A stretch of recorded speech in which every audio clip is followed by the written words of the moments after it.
Hello everyone, this is Rana Ray all the way, and I'm here today to discuss about Harry Potter and the Sorcerer's Stone. Yeah.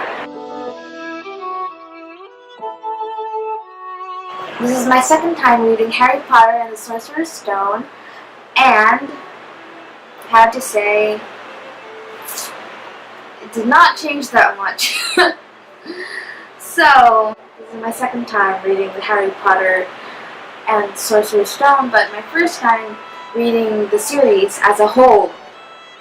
There are a set of discussion questions here in this piece of paper, 2 pieces of paper actually, and you're going to answer all of them. I'm going to flash a question on screen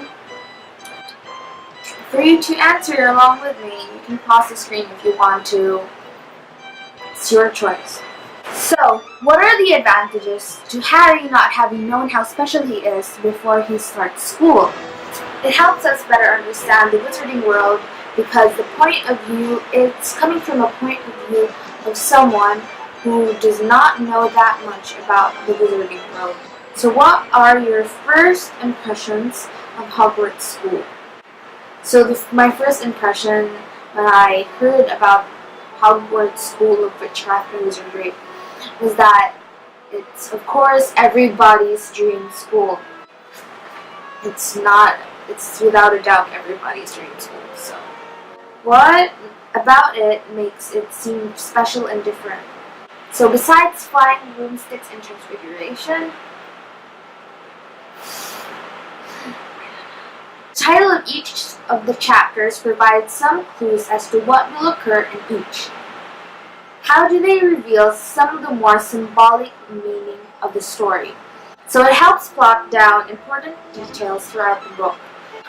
As you can see, it starts with the boy who lived, the vanishing glass, until 17, which is the man with 2 faces, and each of them has corresponding events that take place, and they sort out the story on their own, which is helpful if they're not in the table of contents, in my opinion, of course.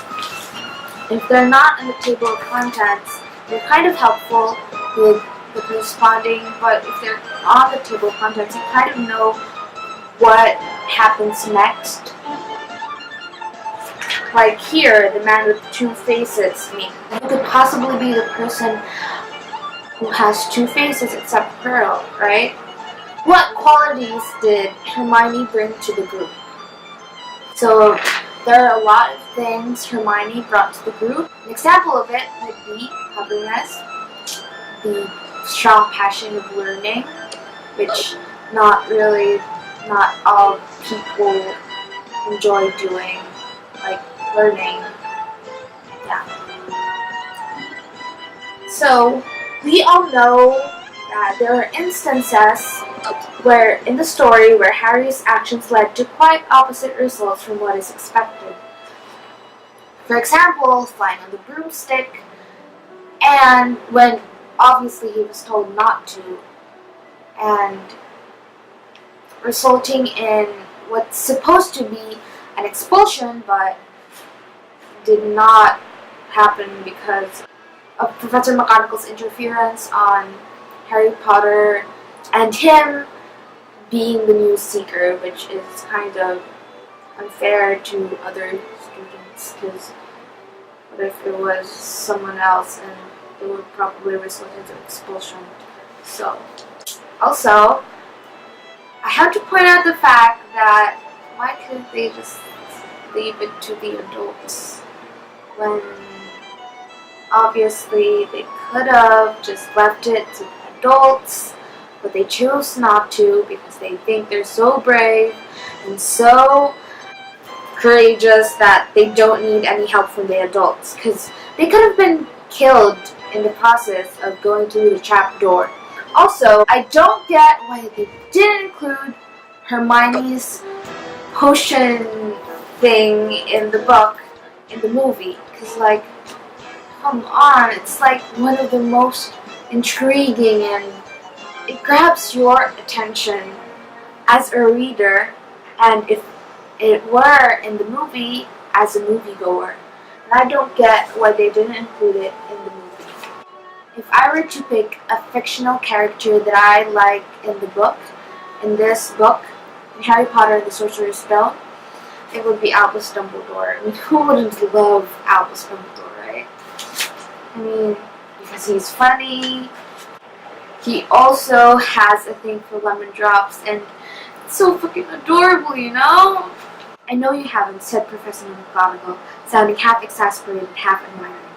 But you're different. Everyone knows you're the only one you know. Oh, alright.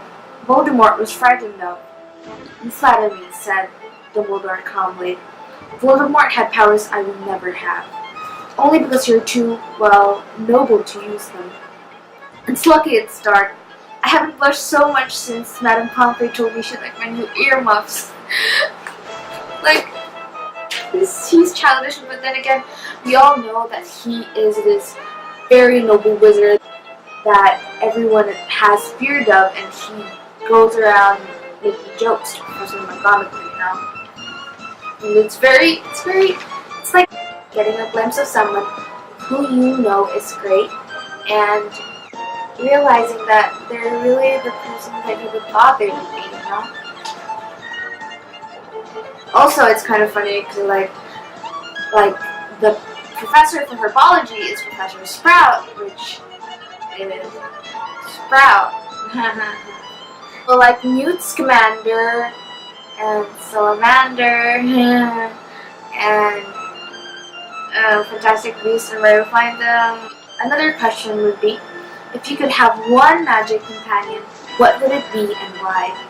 This will be a spoiler alert for Harry Potter and the Prisoner of Azkaban, and if you do not want to hear whatever I have to say, please mute this part unless this picture goes away. So I would probably pick a Kneazle cat, because like if you read Harry Potter and the Prisoner of Azkaban, you'd realize that Crookshanks is a Kneazle cat, and Hermione bought it off a magical creature store in Diagon Alley, and he's so brilliant. Like, it's so fucking creepy, you know? She's so creepy, like, but that's a story for another day. There are a lot of magical creatures that resemble specific myths about Greek mythology and such.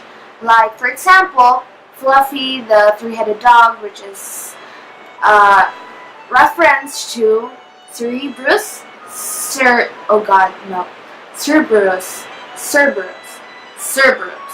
Cerberus, the three-headed dog, which guards the underworld of Greek mythology. So, like, the trapdoor, under the trapdoor would be like, so like the trapdoor would symbolize the underworld, and Fluffy would be symbolizing, of course, Cerberus, three-headed dog from Greek mythology.